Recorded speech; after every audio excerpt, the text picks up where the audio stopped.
السلام علیکم میری پیاری ویور، کیا حال ہے؟ خیریت سے؟ اٹلانٹس سٹی جو کہ کل ملا کے 11,000 سال پرانی سٹی ہے، یعنی ایجپٹ سے ساڑھے چھ ہزار سال پرانی شہر کی بات کر رہے ہیں ہم۔ وہ صفحہ ہستی سے مٹ جاتا ہے کسی خاص ریزن کی وجہ سے، اس کے اوپر ایک طوفان آتا ہے، لیکن پچھلے 200 سال سے اس کی پیچھے لگاتار کوششیں کی جا رہی ہیں کہ کہیں نہ کہیں سے اس کے آثار مل جائے۔ یہ شہر گیا تو کہاں گیا؟ نابود و غرق ہو گیا، پانی کے نیچے ڈوب گیا یا زمین کے نیچے۔ تو اس طرح سے بہت کوششیں کی آرکیالوجسٹ، سائنٹسٹ اور اس کے علاوہ ریسرچر، سب اس کے پیچھے پاگل ہوئے جا رہے ہیں۔ یہ ایک مسٹیریس شہر ہے۔ مسٹیریس شہر میں سب سے ٹاپ پر آتا ہے اٹلانٹس سٹی، لیکن اس کے بارے میں جتنی بھی کوششیں کی آج تک ناکام ہوئی۔ لیکن اس دفعہ سائنٹسٹوں کا، آرکیالوجسٹوں کا کہنا ہے کہ ہم اٹلانٹس سٹی کے بہت نزدیک ہے۔ کیوں؟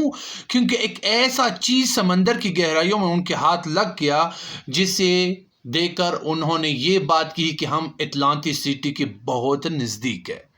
ناظرین، اگر آپ نے اٹلانٹس سٹی سے ابتدائی معلومات کی ویڈیو اگر نہیں دیکھے، نیچے لنک ہم نے ڈسکرپشن میں دیا، اس پر کلک کریں اور پہلے والی ویڈیو کو انجوائے کیجیے۔ جاپان کا ریموٹ آئلینڈ جس کا نام ہے یوناگونی، اس کے آس پاس کا پانی نہ صرف خطرناک ہے بلکہ اس میں ٹائفون اور اس کے ساتھ ساتھ اس پانی کی گہرائیوں میں خطرناک قسم کے شارک کے ٹولے بھی گھومتے رہتے ہیں۔ یہی وجہ ہے کہ آرکیالوجسٹ اور سائنٹسٹ لوگوں کی نظروں سے اوجھل رہی یہ جگہ، کیونکہ بہت خطرناک تھی۔ لیکن اس دفعہ ایک غوطہ خور نے یہ فیصلہ کیا کہ میں سائنٹسٹ اور آرکیالوجسٹ لوگوں کی خاطر بلکہ اس ریسرچ اور تحقیق کی خاطر جان کی پرواہ کیے بغیر اس مشن پہ جانے کے لیے تیار ہوں۔ کیراچیرو آراٹاکی نام کا غوطہ خور یہ کہہ کر سائنٹسٹ لوگوں کی مشن کے اوپر نکلتا ہے اور کہتا ہے کہ مجھے جان کی پرواہ نہیں، میں اس پر جانے کے لیے تیار ہوں، اور وہ یہ کر بھی جاتا ہے۔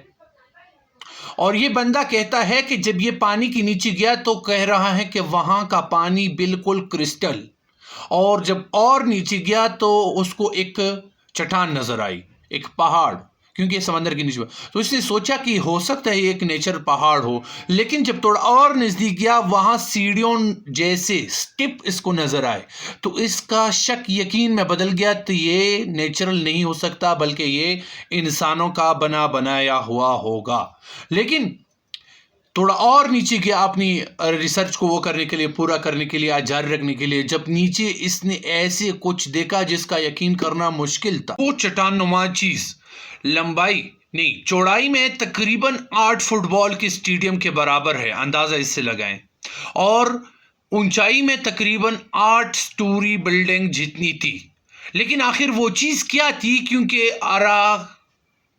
ٹاکی جو تھا غوطہ خور، اس نے کیا سائنٹسٹ لوگوں کے ساتھ اوپر آ کے بتایا کہ اس طرح کی چیز مجھے نظر آئی ہے۔ تو اس کے بعد کیا ہوا ہم آپ لوگوں کو نیکسٹ ویڈیو میں بتائیں گے کہ انہوں نے سونار ڈیوائس کے ذریعے سے، سونار ٹیکنالوجی کے ذریعے سے اس کا 3D میپ جب تیار کیا تو سائنٹسٹ اور آرکیالوجسٹ لوگوں کے تھوتے اڑ گئے۔ ایسا کچھ ان کو مل گیا۔ ہماری نیکسٹ ویڈیو کے لیے ہمارے چینل کو سبسکرائب کیجئے اور لائک کیجئے۔ انشاءاللہ نیکسٹ ویڈیو میں ہم وہ سب کچھ اور سونار ڈیوائس کے بارے میں کہ سونار کیا چیز ہے اور اسے آج کے دور میں کیسے استعمال کیا جاتا ہے بتائیں گے۔ شکریہ، خدا حافظ۔